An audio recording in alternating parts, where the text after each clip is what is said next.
Hi, my name's Phil. I like to talk about politics, and in this video I'd like to discuss the hopes of some British fishermen who thought that Brexit was going to give them a massive dividend, only to find themselves much worse off thanks to a UK government directive. But first, if you'd like to be notified of daily news and politics, then please subscribe to the channel and click the bell notification icon. So, we all know the story. Goodness knows Nigel Farage and his Brexit party lunatics told it often enough. When we leave the EU, Britain will control its own waters and all the other fishermen can bugger off. British fishermen will have complete run of the place.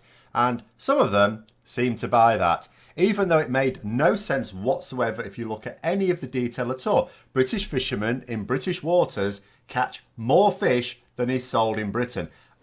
We don't really eat that much fish. I know we're an island nation, and I know that fish and chips is like a national dish. We don't really eat that much fish. We eat less fish, and buy less fish more specifically, than all of the fish caught in British waters by specifically British fishermen. And actually quite a lot of the fish we have, we buy from outside anyway, because a lot of the fish that's fished in British waters, a lot of it's not really to our taste, so most of that needs to be exported. So what that would mean is that if we went ahead with this lunacy, that all non-British fishing vessels, if they were to leave UK waters, never come back after Brexit, and no extra fish were caught by the remaining British fishermen. Remember, they're expecting to catch more, but let's say no extra fish were caught. That would still be too much to sell. That is more than they can sell. And, so the British fishermen would go out of business, especially the smaller operators who actually thought they were going to be getting the biggest bonus out of Brexit, but they're now being shafted by Johnson.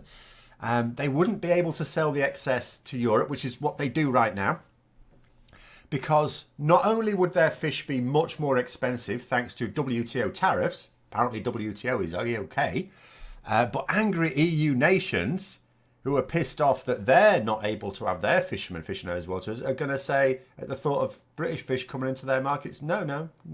So they wouldn't even be able to get into their markets at the overpriced prices.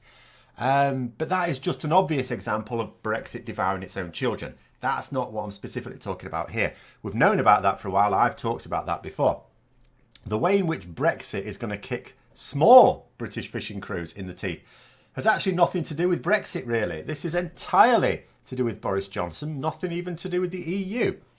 The government, that is Boris Johnson's government, just for clarity there, are calling for all boats, all British fishing vessels in English waters, to utilise an app that records information on the fish caught.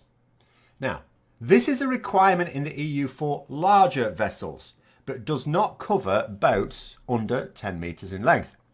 As it happens, about 80% of all British fishing vessels are the smaller, under 10 metres in length. So most British fishermen didn't have to bother with this rule. It wasn't an issue for them. But in rides Brexit man, the alter ego of Boris Johnson, flying in faster than a HS2 train. He threw his arms aloft and declared that we're all going to enjoy greater freedoms now that we're outside of the EU. Except we're not outside of the EU. In 2021, we're outside of the EU. Hello, brave fishermen of England. Because, as I say, this is just England. It's not happening for Wales or Scotland. They're not that stupid. No. Hello, brave fishermen, says Brexit man. Enjoy your newfound freedom by installing this monitoring app that the EU made you exempt from. But we're not going to. And with the good news delivered, off he rides into the sunset to piss on someone else's bonfire. Luke Pollard of Labour was pointing out that the government are now imposing more red tape than the EU ever did. Funny how bureaucracy was the dirty word used to turn so many people against the EU. Let's cut through the red tape, said Brexit man. Oh, by the way, you're going to need to install an app to snoop on your fishing activities, no matter how small your vessel. So you're not just going to get to fish whatever you like and chuck back what you want. And if you're wanting to export any goods outside of Great Britain, this applies to everyone, not just fishermen, and Great Britain, not just the UK. Because you have to do this if you're exporting even from Great Britain to Northern Ireland, you're going to have to fill in a load of paperwork that never used to be the case because the EU don't require you to do that. Oh, and the best example of bureaucracy I've heard this week, this is an absolute peach. This is brilliant. A 101-year-old man being told by the Home Office to get his parents to confirm his identity. I kid you not. You couldn't make it up. These sorts of things are happening because people voted for known morons and liars to somehow deliver a better life for them. That's what's happened here. It is maddening. If I didn't like fish and chips so much, I'd be begging people to rescue me from this island of lunatics. But I do. Oh, but of course, most of the fish that's sold in British fish and chip shops isn't fished in British waters. So I'm even going to get to struggle to get that. Actually, haddock, we do fish haddock. Haddock's nice. I like haddock. I may be okay. If you like cod, you're probably buggered. Maybe we could smuggle it in via Scotland or something. So there you have it. Another industry which is supposed to be benefiting from Brexit being actually shafted by Johnson's government.